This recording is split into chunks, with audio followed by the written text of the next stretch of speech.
அனைவருக்கும் வணக்கம். பாகிஸ்தானுக்கு ஒரு மிகப்பெரிய ஆப்பை வச்சிருக்குது இந்தியா.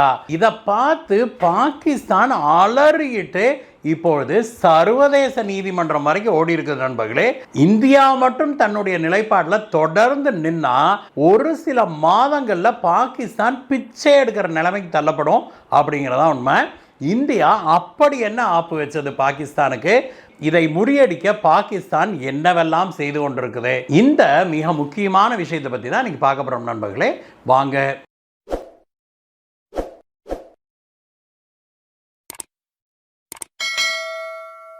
பஹல்காம்ல இந்துக்களின் மீது இஸ்லாமிய தீவிரவாதிகள், பாகிஸ்தான்லேருந்து ஊடுருவிய இஸ்லாமிய தீவிரவாதிகள் தாக்குதல் நடத்தினாங்க இல்லையா? அதற்கு பிறகு இந்தியா ஆபரேஷன் சிந்தூரை தொடங்குச்சு இல்லையா? அப்பொழுது இந்தியா செய்த ஒரு மிக முக்கியமான அறிவிப்பு என்ன அப்படின்னா, அமைதி இருந்தால் மட்டும்தான், தீவிரவாதம் ஒழிந்தால் மட்டும்தான் இனிமேல் பாகிஸ்தானோடு எந்த உறவையும் நாம் வைத்துக்கொள்ள முடியும். ரத்தம் பாய்கிற இடத்துல நாங்கள் தண்ணீரை அனுமதிக்க முடியாது அப்படின்னு சொல்லிவிட்டு நாம ஒருதலை பட்சமாக என்ன பண்ணோம், இண்டஸ் வாட்டர் ட்ரீட்டி இருக்குது இல்லையா, சிந்து நதிநீர் பங்கீட்டு அக்ரிமெண்ட், அதை நாம நிறுத்தி வச்ச நண்பர்களே. அதை நாம் நிறுத்தி வச்ச உடனே இதெல்லாம் வேலைக்கு ஆகிற விஷயமா, உங்களாலாம் ஒன்றும் பண்ண முடியாது அப்படின்னு பாகிஸ்தான் பேசி கொண்டிருந்தாலுமே கூட இந்தியா ஆபரேஷன் சிந்தூருடைய தாக்குதல் ஃபேஸ் முடிந்த பிறகும் கூட என்ன சொன்னாங்கன்னா, இன்னும் ஆபரேஷன் சிந்தூர் முடியவில்லை, இண்டஸ் வாட்டர் ட்ரீட்டிலாம் நாங்கள் திரும்பி ஆக்டிவேட் பண்ண மாட்டோம், நீ எங்கே வேணா போய்க்கோ அப்படின்ட்டாங்க. இந்த சிந்து நதிநீர் பங்கீட்டில் 6 நதிகளை பற்றி குறிப்பிட்டது. இந்தியாவிலிருந்து உருவாகி பாகிஸ்தானுக்கு போகிற 6 நதிகள்.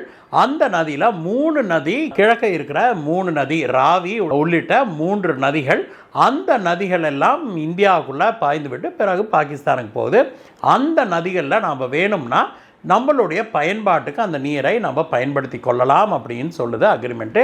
ஆனால் இன்னொரு 3 நதி இருக்குது இல்லையா, செனாப் உள்ளிட்ட நதிகள், அந்த 3 நதியில் நம்ம தொடவே கூடாது, அது பூராமே பாகிஸ்தானுக்கு தான் அப்படின்னு அந்த அக்ரிமெண்ட்டு சொல்லுது. இதில் நம்மளுடைய முதல் பிரதமரான திரு ஜவஹர்லால் நேரு கையெழுத்திடவும் செய்தார். அன்றைக்கு கையெழுத்திட்ட பிறகு கிட்டத்தட்ட ஆபரேஷன் சிந்தூர் வரைக்கும் இந்தியாவுக்கும் பாகிஸ்தானுக்கும் இடையே 3 போர் நடந்தது. கார்கில் போர் வந்தது. ஆனால் எப்போதுமே இந்தியா பாகிஸ்தானுக்கு போகிற தண்ணியை நம்ம தடுத்து நிறுத்தவே இல்லை அப்படிங்கிற பார்க்குறோம். ஆனால் என்ன பண்ணினாலும் திருந்த மாட்டேன் அப்படின்னு இருக்கிற ஜென்மங்களை இந்த மாதிரியான அடிப்படைவாதம் பேசுகிற தீவிரவாத, குறிப்பாக இஸ்லாமிய தீவிரவாதத்தின் ஊற்றுக்கண்ணாக இருக்கிற பாகிஸ்தானை நம்ம இப்படியெல்லாம் நம்ம பேசணும்னா இதுக்கு புரியாது, புத்தி வராது. அடிக்க வேண்டிய இடத்துல அடிக்கணும்னு தான் பாரத பிரதமர் திரு நரேந்திர மோடி அவர்கள் இந்த இண்டஸ் வாட்டர் ட்ரீட்டியை நிறுத்தி வச்சாரு. நிறுத்தி வச்ச கையோடு அவர் இன்னொரு உத்தரவையும் போட்டார். அதுதான் முக்கியம். அது என்னன்னா, இந்தியாவிலிருந்து பாகிஸ்தானுக்கு போகிற 6 நதிகளில் எங்கெங்கே நாம் டேம் கட்ட முடியுமோ, எவ்வளவு பெரிய டேம் கட்ட முடியுமோ அவ்வளவு பெரிய டேமை உடனடியாக எல்லா நதிகளின் மீதும் கட்டுங்க அப்படின்னு சொல்லி ஒரு உத்தரவிட்டார். இதில் கிழக்கில் இருக்கிற 3 நதிகளில் நாம் டேம் கட்டலாம் அப்படின்னாலுமே கூட பாகிஸ்தான் அதுக்கு பயங்கர அப்ஜெக்ஷன்லாம் சொல்லிக்கிட்டு நம்மளை டேம் கட்டவே விடாமல் வச்சிருந்தது. ஆனால் பிரதமர் மோடி அவர்களுடைய இந்த டேம் கட்டுங்க அப்படின்னு உத்தரவு போட்ட பிறகு இந்த கிழக்கிலேருந்து போகிற 3 நதிகள் மட்டும் இல்லை, மேற்குலேருந்து போகிற 3 நதிகள்லையும் சேர்த்து பல இடங்களில் பெரிய பெரிய மெகா டேம்களை இந்தியா கட்டி கொண்டு வருது. அதில் செனாப் நதியின் மீதும் பிற நதிகளின் மீதும் நம்ம டேம் கட்டுறோம் அப்படின்னு தெரிஞ்ச உடனே சர்வதேச நீதிமன்றத்துக்கு போச்சு பாகிஸ்தான். ஆனால் இந்தியா இதெல்லாம் எங்களுக்கு கவலையே இல்லை, நாங்கள் சர்வதேச நீதிமன்றத்துக்கே வரமாட்டோம் அப்படின்னு சொல்லிட்டு இன்றைக்கு வரைக்கும் இந்தியா அங்கே ஆஜராக கூட இல்லை. இன்றைக்கு காலையில் வந்திருக்கிற செய்தி என்ன அப்படின்னா, ரவி அப்படிங்கிற ஒரு நதி இருக்குது, ஜம்மு காஷ்மீரில் கிளம்பி பஞ்சாப் வழியாக அது பாகிஸ்தான் போய் சேருது. அது ஒரு பெரிய நதி. அந்த நதியில் இதுவரைக்கும் நம்ம ஒரு 10% தண்ணீரை கூட பயன்படுத்தவில்லை அப்படிங்கிறதான் கொடுமையிலும் கொடுமை. ஏன்னா மீதி எல்லா தண்ணியும் பாகிஸ்தானை நோக்கி தான் பாஞ்சுக்கிட்டு இருக்குது. இந்த ரவி நதியின் மீதும் பல இடங்களில் சிறு குறு டேம்களை நம்ம கட்டியிருக்கணும். அதில் ஒரு மெகா டேம் ஒன்று இந்த ஆப்ரேஷன் சிந்தூருக்கு பிறகு நம்ம கட்டி மார்ச் 31 அந்த டேம் வேலையே முடியுதுன்னா பார்த்துக்கோங்களேன். ஷாப்பூர் கண்டி அப்படிங்கிறது அந்த டேமோட பேர். அந்த டேம் வந்து ஒரு மெகா டேம், அதில் மிகப்பெரிய ஹைட்ரோ எலக்ட்ரிக் ப்ராஜெக்டையும் போட்டிருக்குது. அதோட நிற்காம இந்தியா இந்த டேமில் இன்னொரு விஷயத்தையும் செய்திருக்குது. என்ன, இந்த டேமை கட்டிட்டு தண்ணியை நீங்கள் திறந்து விட்டால் ஆற்றுக்குள்ளே தானே போனால் அப்போ பாகிஸ்தானுக்கு போகும் இல்லையா? அதற்கு பதிலாக இந்தியா என்ன பண்ணியிருக்குது, இந்த டேம் மூலமாக இன்னொரு பக்கம் அந்த ஆற்றையே டைவர்ட் பண்ணிருச்சு, திருப்பிடுச்சு ஆற்றையவே. இது வந்து பாகிஸ்தானுக்கு ஒரு மிகப்பெரிய அதிர்ச்சியாக வந்திருக்குது அப்படிங்கிறதான் உண்மை. பாகிஸ்தான் வந்து நீ டேம் கட்டினா கூட ஃபுல்லானா வரும்ல அப்படிங்கிற நினப்பில் தான் உட்கார்ந்துருக்குறாங்க.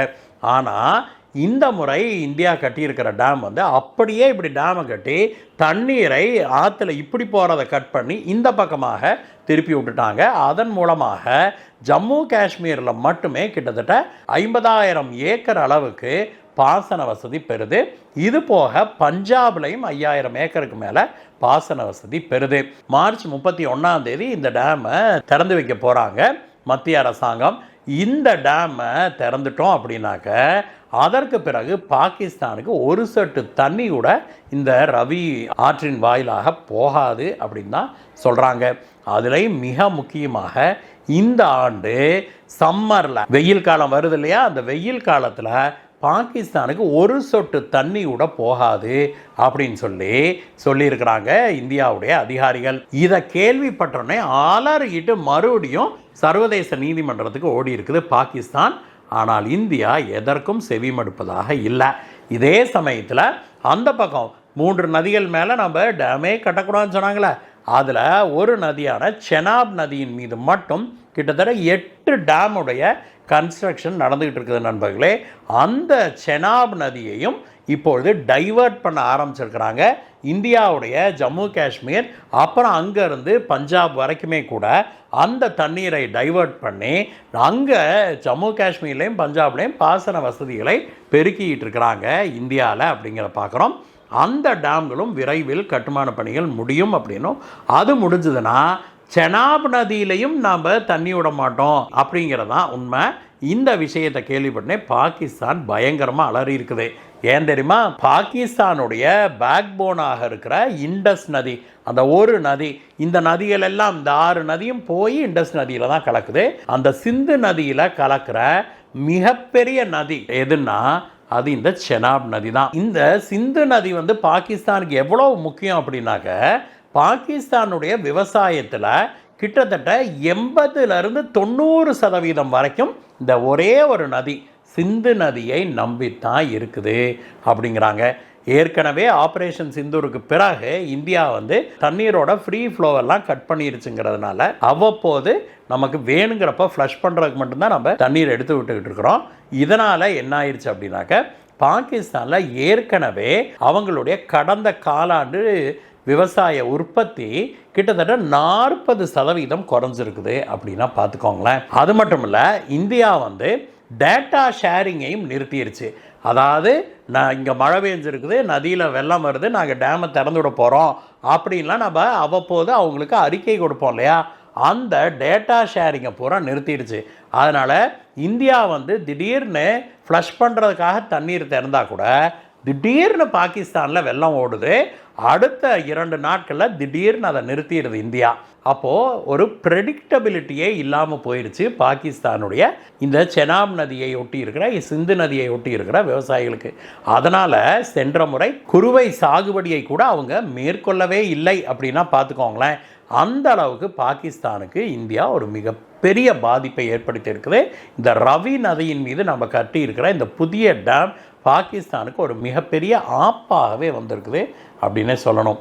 இந்த விஷயத்தில் பாரத பிரதமர் திரு நரேந்திர மோடி அவர்களுடைய நடவடிக்கைகளை பற்றிய உங்களுடைய கருத்து என்ன? நீங்கள் என்ன நினைக்கிறீங்க? பிரதமர் மோடி அவர்கள் இந்த மாதிரி விஷயங்கள்லாம் செய்கிறாரு இல்லையா, பாகிஸ்தானுக்கு தண்ணி கொடுக்க மாட்டோம், டேமை கட்டுவோம், பாகிஸ்தானுக்கு டேட்டா ஷேர் பண்ண மாட்டோம் அப்படின்லாம் சொல்கிறாருல, இதை பற்றி நீங்கள் என்ன நினைக்கிறீங்கன்னு சொல்லுங்கள் நண்பர்களே. மீண்டும் உங்களை வேற ஒரு வீடியோ சந்திக்கிறேன் கைஸ். Bye bye.